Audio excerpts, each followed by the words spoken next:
Meus queridos e amados irmãos, a paz do Senhor para todos, em nome de Jesus. Vamos para mais uma lição da nossa Escola Bíblica Dominical. Hoje estamos estudando, ou iremos estudar, desculpe, a lição 11, compromissados com a evangelização. O textual da aula de hoje diz: portanto, ide, ensinai a todas as nações, batizando-as em nome do Pai, do Filho e do Espírito Santo. Mateus 28 e 19. Verdade prática. A nossa responsabilidade para a salvação de todos os seres humanos, mediante o Evangelho de nosso Senhor Jesus Cristo, nos torna servo de todos. Leitura bíblica em classe, Marcos 16, nossos 6 versículos, do 14 ao 20, que diz assim: finalmente apareceu os 11, estando eles assentados juntamente, lançou-lhes em rosto a sua incredulidade e dureza de coração, por não haverem crido nos que o tinham visto já ressuscitado. E disse-lhes: ide por todo o mundo e pregai o evangelho a toda a criatura. Quem crê e for batizado será salvo, mas quem não crer será condenado. E estes sinais seguirão os que creem. Em meu nome expulsarão demônios, falarão novas línguas, pegarão nas serpentes, e se beber alguma coisa mortífera não lhes fará dano algum. Imporão as mãos sobre os enfermos e os curarão. Ora, o Senhor, depois de lhes ter falado, foi recebido no céu e assentou-se à direita de Deus. E eles, tendo partido, pregaram por todas as partes, cooperando com eles o Senhor e confirmando a palavra com os sinais que se seguiram. Amém. Queridos, nosso comentarista na tradução diz: o reino de Deus cresce à medida que os pecadores vão se convertendo ao Senhor Jesus. A igreja é a única agência do reino de Deus escolhida pelo Senhor Jesus para levar a mensagem do Evangelho ao mundo que perece por causa do pecado. Com isso, nós estamos dando continuidade ao trabalho que Jesus começou. Isso aponta para a importância da evangelização e da obra missionária. Muito bem. Segundo o professor Rui de Souza, no livro Nós e a Missão, ele diz assim: a missão é a razão principal da existência da comunidade de fé. Tudo o que se faz na comunidade é feito em função da missão. Neste sentido, toda a ação da igreja, seus planejamentos, objetivos, devem girar em torno da missão. O Evangelho é a proclamação da morte e ressurreição de Cristo Jesus para a salvação de todo aquele que nele crê. Deus enviou Jesus para morrer em nosso lugar, para que tenhamos vida eterna. Em um sentido, toda a Bíblia é o Evangelho. Ao lê-la de Gênesis e Apocalipse, vemos amplas declarações da maravilhosa mensagem de Deus para toda a humanidade. A evangelização como prioridade. Primeiro tópico, o Evangelho. Diz o nosso comentarista: o Evangelho não é uma mensagem alternativa. Trata-se de uma questão de vida ou morte. Vida para os que recebem a Jesus como Salvador, e morte aos que o rejeitam. A divulgação das boas novas de Cristo é tarefa de todos nós. Então, essa palavra, evangelho, vem de duas palavras gregas, do grego evangelion. El, bem, angelia, mensagem, notícia, novas. Assim, a palavra evangelion quer dizer boas novas, boas notícias, notícias alvissareiras. É a mensagem de Cristo que salva o pecador. É o meio que Deus usa para a salvação de todo aquele que nele crê. Só por meio do Evangelho é que o ser humano conhece a salvação na pessoa de Jesus Cristo. Os livros, capítulos e versículos utilizados pelo nosso autor, aqui descritos, reforçam essa coisa boa da mensagem de Cristo Salvador. É o meio que Deus usa para a salvação de todo aquele que em Cristo crer, para sair de uma condição de pecador condenado para uma condição de salvo em Cristo Jesus, nosso Senhor. Meus queridos, No Novo Testamento, as boas novas falam do reino de Deus, da mensagem de Deus aos homens, do perdão dos pecados, da esperança.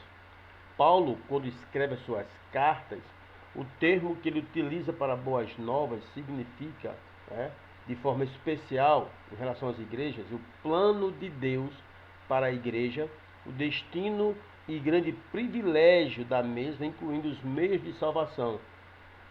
As pessoas que estavam perdidas em seus pecados conseguiu-se ser justificadas. Como elementos que são incorporados nas boas novas, certo? Esses termos aqui utilizados por Paulo. O termo grego evangelion, que significa boas novas, tornou-se um termo técnico para a mensagem essencial da salvação.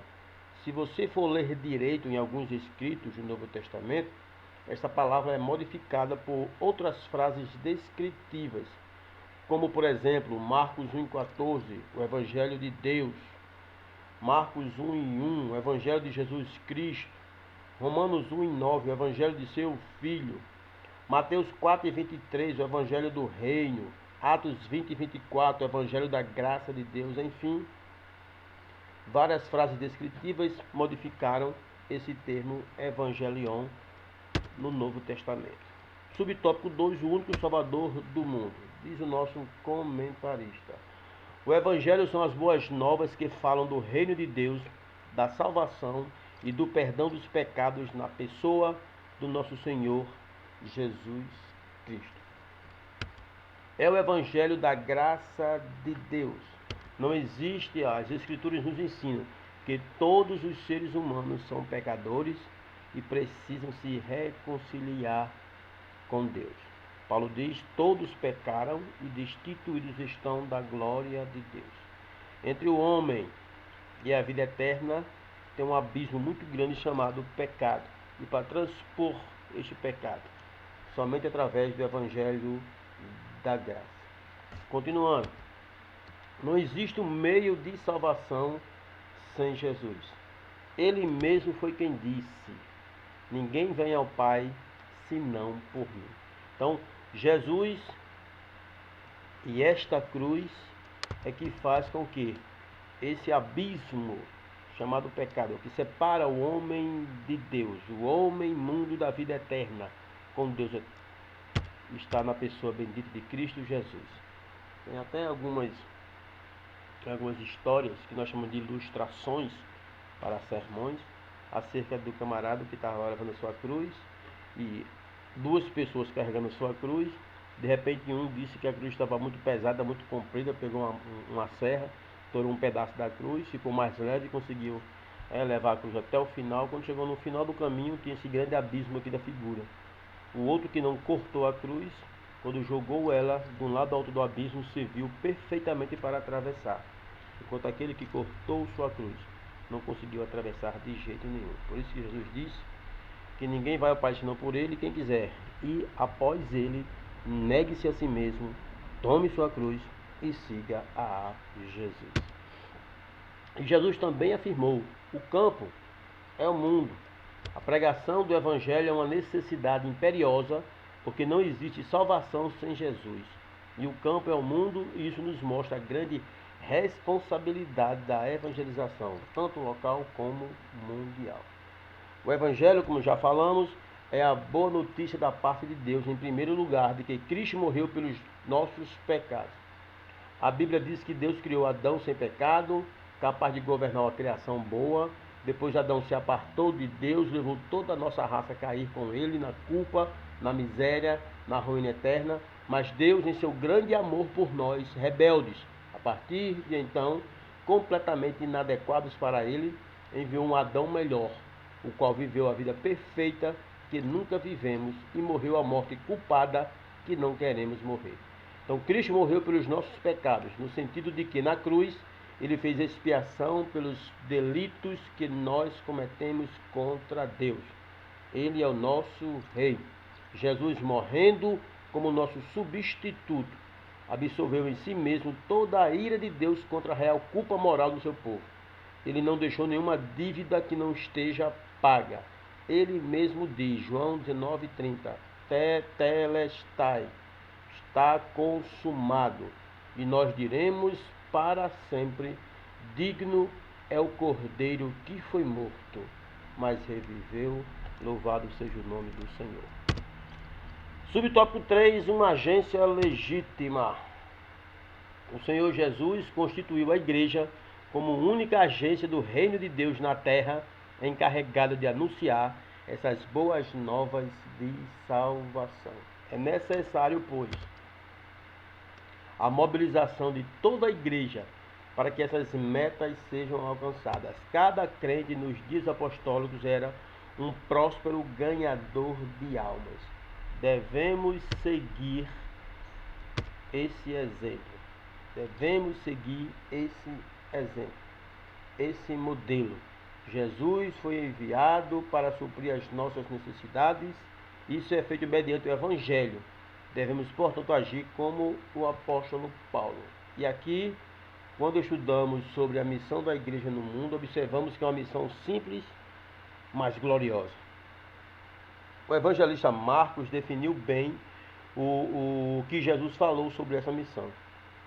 Ide por todo o mundo, pregai o evangelho a toda criatura. O que entendemos nessa ordem é que a igreja deverá ir por todo o mundo, e existe uma finalidade para isso. Atingirmos o mundo tem como fim principal executarmos a propagação do evangelho do Senhor Jesus Cristo. Não é um evangelho próprio da forma que queremos pregar, é o evangelho de Jesus. E sobre esse evangelho falou o apóstolo Paulo: porque não me envergonho do evangelho de Jesus Cristo, pois é poder de Deus para a salvação de todo aquele que crê, primeiro judeu e também do grego. Então, queridos, a missão da igreja, ela não mudou, continua a mesma. Isso porque o evangelho é o mesmo. O evangelho de Jesus não muda, então a missão da igreja também não muda. Devemos ter o cuidado, né, com os métodos de evangelismo, pois estes métodos eles podem sofrer mudanças importantes de acordo com as mudanças dos tempos. Não podemos evangelizar, por exemplo, nos dias de hoje, como evangelizávamos há 20 anos atrás. Por quê? Não dá certo. Métodos mudaram, devem ser outros, senão não iremos conseguir atingir o nosso objetivo. Então, estamos vivendo em um ponto decisivo da história. As mudanças em nossos dias são radicais e importantes. As coisas mudam com tanta rapidez que as únicas organizações que sobreviveram ou que sobreviverão são aquelas cujo gerenciamento acompanhará as mudanças necessárias estabelecidas por este novo tempo. Então, o evangelismo, né, e a evangelização são temas distintos que vamos estudar daqui a pouco. O evangelho não mudou, é o mesmo. Não é com achismos, eu acho, eu acredito que devemos evangelizar. Devemos evangelizar com o evangelho de Cristo Jesus, porque este sim é o poder de Deus para a salvação de todo aquele que nele crê. Jesus morreu para salvar todos os seres humanos. A nossa teologia. Antes convém ressaltar que a nossa teologia ela é pentecostal e vem diretamente das escrituras sagradas, sem intermédio dos teólogos da reforma protestante. Queridos, vamos ter calma. Calma. Aqui nosso querido autor, ele de forma bem veemente afirma que a teologia pentecostal vem direto das escrituras, não teve nenhum intermédio de nenhum teólogo, né, protestante da reforma. Ele afirma que a CPAD, que é a nossa casa publicadora das Assembleias de Deus, vem publicando vários volumes de coleção de todas as revistas da EBD de 1930, e nenhuma delas a citação de teólogos ou reformadores para ensinar, esclarecer, ilustrar ou embasar uma interpretação bíblica. A nossa teologia original, bíblica e pentecostal deixadas pelos nossos pioneiros Daniel Berg e Gunnar Ving. Calma, calma. Bem, não vamos ser orgulhosos, dizer que essa interpretação original do texto sagrado é uma interpretação ou uma teologia genuinamente pentecostal, sem interferências de nenhum tipo de modelo de interpretação. Isso é meio que perigoso pensar desta forma, tá certo? Por que eu falo isso, meus queridos? Todo e qualquer escritor, teólogo, seja de qual for a sua descendência, para que ele possa fazer uma boa hermenêutica do texto, ele tem que usar os métodos da hermenêutica que já existem disponíveis para todos nós. Então, quando eu digo que nós temos uma hermenêutica pentecostal, eu estou dizendo que não utilizo nenhum método hermenêutico já existente. Eu criei um. E isso é meio perigoso. Pensar e afirmar desta forma, tá bom? Qual método os pentecostais utilizam quando vai interpretar as epístolas do Novo Testamento? O método que é utilizado por todos, que é o histórico gramatical, que é utilizado desde a reforma pelos seus herdeiros. Então, quando você vai fazer uma interpretação dos textos narrativos, o método que nós utilizamos é a análise narrativa de forma objetiva ou intuitiva, associada ao método histórico-gramatical. Então, a única diferença que existe entre os pentecostais e alguns segmentos evangélicos é com base na análise narrativa. Entender que os textos bíblicos narrativos possuem também intenção teológica e não apenas histórica, ou seja, não são apenas descritivos, pois possuem passagens normativas.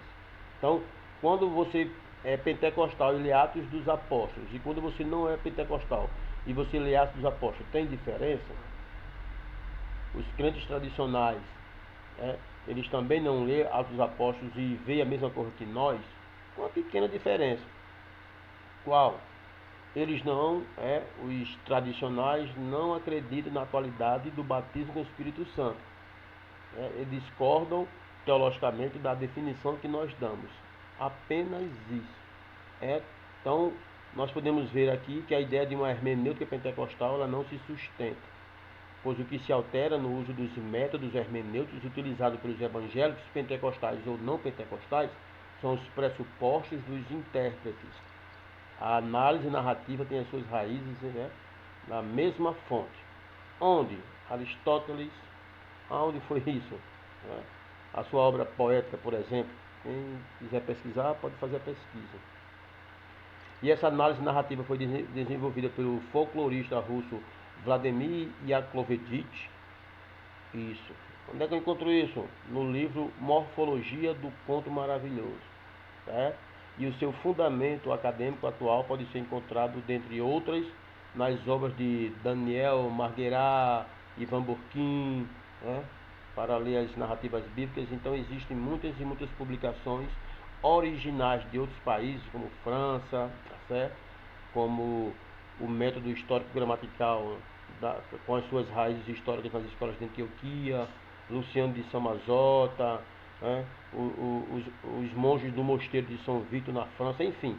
São pessoas pré-reformadoras que auxiliaram muito com essas obras de hermenêutica, de interpretações, de análise narrativa, e dizer que nós pentecostais não utilizamos nada disso é um tanto quanto perigoso. Por que não dizer assim que nós estamos, vamos dizer assim, num ponto em que nós nos achamos muito superiores ou mais inteligentes do que o resto do mundo. Isso é complicado, tá bom? Então vamos com calma, devagarinho. Qualquer dúvida nesse assunto, vocês podem procurar aí, eu dou aqui uma sugestão de leitura. O pastor Altair Germano, no dia 11 de agosto de 2020, no seu blog, no seu site, quando ele fala sobre um tema, existe uma hermenêutica pentecostal, ele vai explicar direitinho lá, certo? Então, a nossa teologia, ela é bíblica sim, mas como todo bom teólogo, usamos, tá certo? De livros, de ditos, de escritos, de homens e mulheres, de Deus, pré-reformadores, reformadores, pós-reformadores, que dão embasamento a você ter um melhor esclarecimento acerca das Escrituras, tá certo? Não existe uma teologia pentecostal pura sem que utilize termos ou expressões de outras pessoas, de outros pensadores, não que nós venhamos buscar, como diz o nosso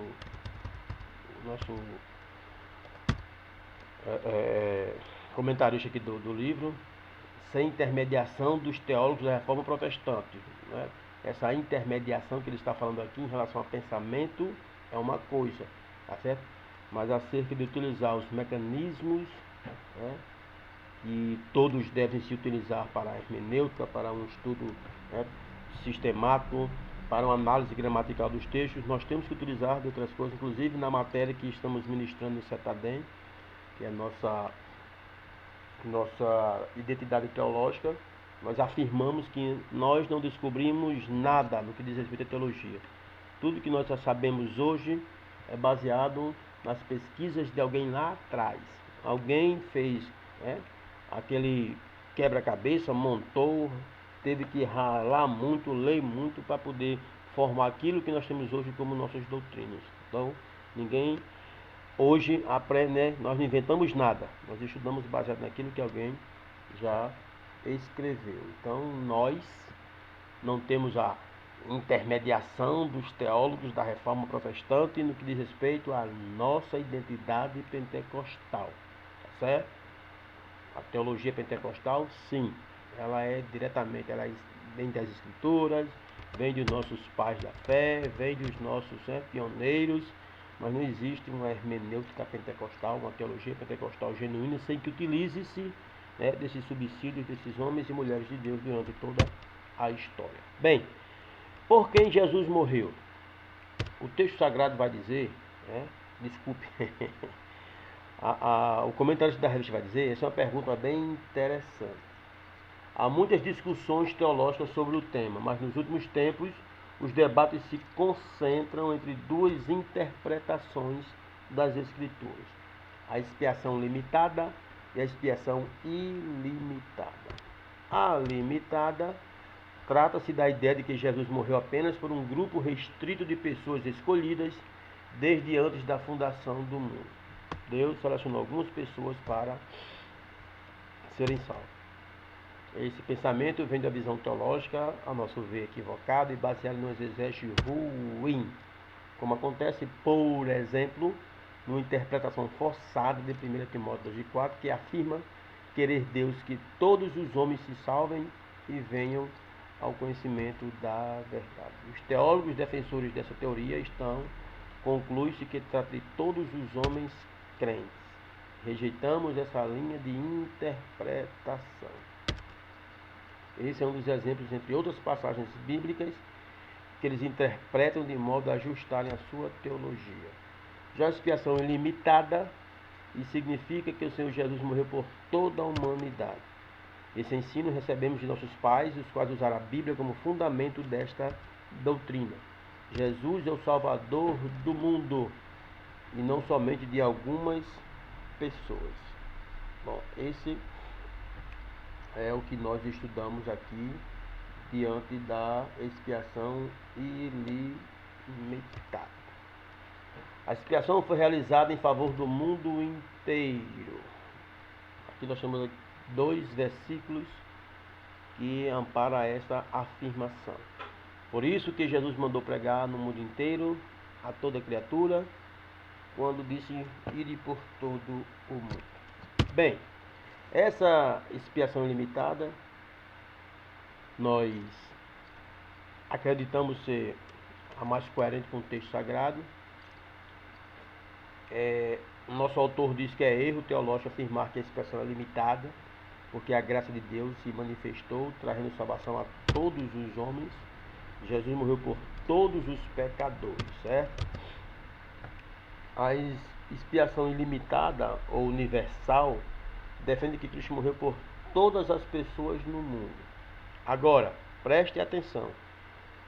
Esse sacrifício só se torna eficaz para aqueles que respondem com fé e arrependimento. A interpretação correta acerca da natureza do sacrifício de Jesus entende que sua obra foi substitutiva e expiatória. Cristo substituiu o pecador e expiou o seu pecado. Portanto, para os que defendem a expiação ilimitada, no caso nós, Cristo substituiu todos os pecadores na cruz e expiou o pecado de cada um deles. Agora, Cristo morreu por cada indivíduo em particular? Não. Ele morreu por todo mundo. Agora, aqueles que aceitam a Cristo é que são alcançados por este sacrifício. Podemos afirmar que esse sacrifício foi potencialmente em favor de toda a humanidade, mas apenas se torna-se particular para aqueles que escolherem aceitar o sacrifício de Jesus. Tá bom? Temos que ter esse cuidado. Tópico 3. Evangelização local e transcultural. Evangelização. Segundo o nosso comentarista, é o ato de comunicar as boas novas de salvação a todas as pessoas por meio de palavras e ações. É o que Jesus fez e nos mandou fazer também. Certo? Isso significa testemunhar com ousadia a ressurreição de Jesus pelo poder do Espírito Santo. Geralmente, é uma ação acompanhada de obras sociais. E essas coisas são características da autêntica igreja cristã. A visão dos pentecostais clássicos desde o avivamento da Rua Azusa era evangelística e missionária. Fazer missões. Até se pensava, a princípio, que o dom de línguas era para pregar os pagãos ao redor do mundo. Chamamos isso na teologia de xenolalia. A habilidade de falar uma língua que o indivíduo não aprendeu. Diferente da glossolalia, que é as línguas estranhas, a xenolalia é uma língua conhecida, mas só que nós não aprendemos. Exemplo, eu chego na África e o idioma lá é o francês. Eu sou português, não falo o francês. Mas eu chegando lá, na África, onde se fala o francês, Deus vai me dar o dom de falar uma língua nativa que eles possam compreender. É como se eu começasse agora a falar francês fluentemente, bem, sem nunca ter estudado francês.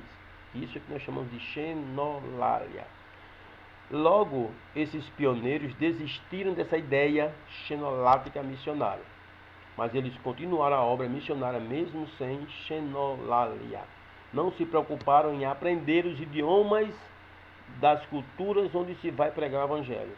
Vamos pregar o evangelho e chegando lá, o nosso Deus vai dar o norte, tá certo?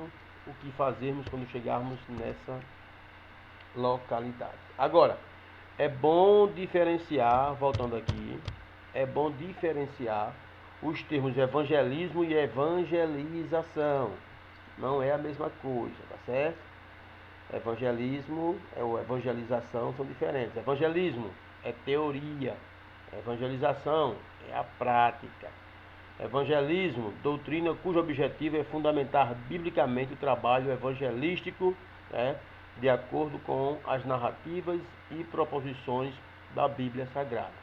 O evangelismo fornece as bases metodológicas, a fim de que os evangelizadores cumpram de forma eficaz a sua tarefa. E a evangelização é a prática efetiva da proclamação do evangelho, que pode ser pessoal ou coletivo, mas desde que chegue até os confins da terra, levando cada um de nós a cumprir plenamente o mandato que Jesus nos delegou. E a evangelização não é um trabalho opcional da igreja, é uma obrigação de cada seguidor de Cristo, certo? As missões, o trabalho do missionário é a evangelização entre as pessoas de cultura diferente da nossa, que chamamos missão transcultural. A mensagem é a mesma, é necessário ajustar e adaptar estratégias conforme o costume de cada povo ou grupo étnico. Paulo foi um dos que introduziu a sua pregação na sinagoga nas mais diversas cidades para pregar o evangelho, mas não mudou a cultura de ninguém. Esse é que nós temos que compreender. O cristianismo não tem o objetivo de padronizar o mundo e nem destruir as culturas. Pregamos Jesus em cada cultura diferente, de acordo com a cultura de cada localidade. Sua mensagem, certo? Ela é universal, atinge todas as culturas sem doutriná-las, sem padronizá-las, sem acabar com a cultura de nenhuma localidade. No dia do triunfo de Cristo e da Igreja, cada povo ou etnia se apresentará louvando a Deus na sua própria cultura. Por isso, o apóstolo Paulo disse que, sendo livre, se fez servo de todos, judeu para os judeus, sem lei para os sem lei, para ganhá-los para Jesus. E o desafio que nós temos hoje. Jesus disse: o campo é o mundo. Ele não disse que o campo é Jerusalém, nem a Judéia, nem Roma, nem minha cidade, nem a sua cidade. O campo é o mundo. Jesus não disse para primeiro pregar em Jerusalém, depois na Judéia, depois em Samaria, depois ser testemunha até os confins da terra. Ele mandou pregar tanto em Jerusalém, como na Judéia, como em Samaria e até os confins da terra. Tanto, quer dizer, ao mesmo tempo, em todos os lugares. Está aí o papel da igreja. Atuar em todo o mundo, pregando, anunciando o Evangelho de Cristo Jesus. Chamamos isso de simultaneidade. Do contrário, o Evangelho estaria ainda em Israel, confinado entre os judeus, pois Jesus mesmo disse: porque na verdade vos digo que não acabareis de percorrer a cidade de Israel sem que venha o Filho do Homem. E a guisa de conclusão diz nosso comentarista: a Bíblia afirma que não existe salvação sem Jesus. Ele mesmo declarou: eu sou o caminho e a verdade e a vida, e ninguém vem ao Pai senão por mim. Essas boas novas são o poder de Deus para a salvação e libertação disponível a todos os povos. Mas há necessidade de alguém para levar essa mensagem de vida. Já faz quase 2000 anos que os cristãos vêm pregando esta mensagem e ela continua sendo cada dia uma mensagem nova. Em João 14,6, há a sexta declaração de Jesus dizendo: eu sou.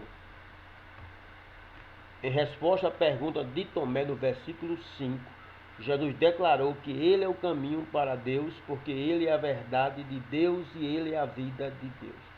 Nesse versículo, a exclusividade de Jesus como o único caminho para o Pai é enfática. Existe somente um caminho, não muitos caminhos para Deus, ou seja, apenas um, que é Jesus Cristo. Temos que evangelizar porque, acima de tudo, é uma ordem de Jesus. Não há o que discutir. Evangelizar não é obrigação apenas do pastor, dos obreiros. Evangelizar é uma obrigação, é um dever de todo aquele que se diz discípulo de Jesus.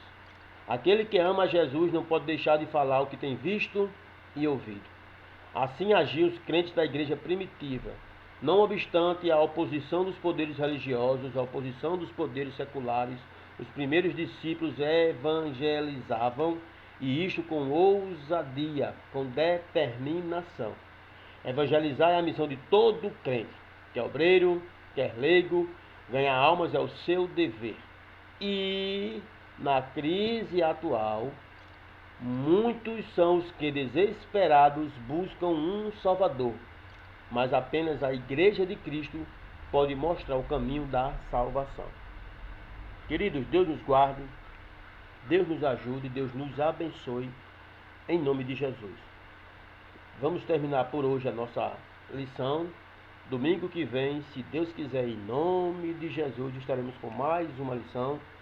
Vamos aguardar ansiosos por este momento. Se Jesus não voltar, estaremos juntos em nome de Jesus. E logo mais à noite, estaremos na igreja com o nosso culto online, com a nossa live, culto de obra missionária. Conto com todos vocês com a presença de até 20 irmãos, mas com a oferta missionária de todos vocês, em nome de Jesus. Fiquem todos na paz do Senhor.